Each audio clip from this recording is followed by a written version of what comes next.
Good evening. This is an end of period worksheet, and the information that is presented on this worksheet is an unadjusted trial balance, adjustments, adjusted trial balance, income statement, and a balance sheet.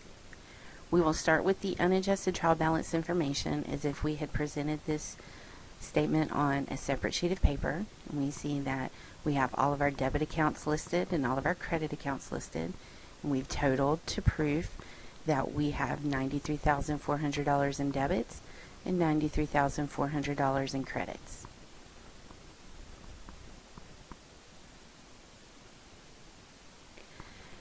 Now what we're going to present is the actual adjustments to these accounts.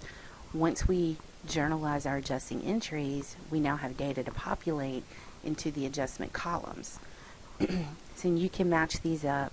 We've got transaction A, insurance expense was debited for $375, and prepaid insurance was credited for $375. Transaction B, supplies expense was debited for $2,275, and supplies was credited for $2,275, so on and so on. And we prove down here to show that our debits and credits equal $8,725. Now what we're going to do is we're going to populate the adjusted trial balance columns. And now we have this information. Cash is going to transfer over. Accounts receivable is going to transfer over because we didn't do any adjustments here. However, now supplies is going to have a new balance. Started off with a debit balance of $3,800. We credited for $2,275, and now we have a debit balance of $1,525. Prepaid insurance started off with a debit balance of $4,800.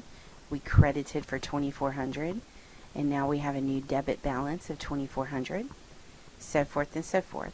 Once we have finished adjusting the accounts that had adjustments, we will prove and show that our debits and our credits equal $94,325. The next two steps are to populate the income statement and the balance sheet. Only income statement accounts are going to transfer to the income statement columns, and only balance sheet accounts are going to transfer to the balance sheet columns.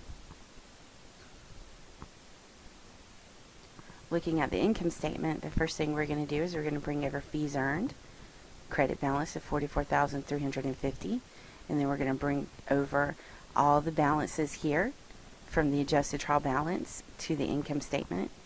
And once we went to prove our balances, we have a debit balance of $10,875 and a credit balance of $44,350. Those do not match. So the difference here is we must subtract $10,875 from the $44,350 to determine that there's a net income of $33,475. We're going to add it to the debit column, and now we bring down the totals, and now our debits and our credits equal on the income statement. We're going to do the same thing for the balance sheet. So starting with assets, we brought the balances over from the adjusted trial balance all the way down to office equipment. Then we bring over a credit balance. But notice that we now have drawing on the balance sheet section.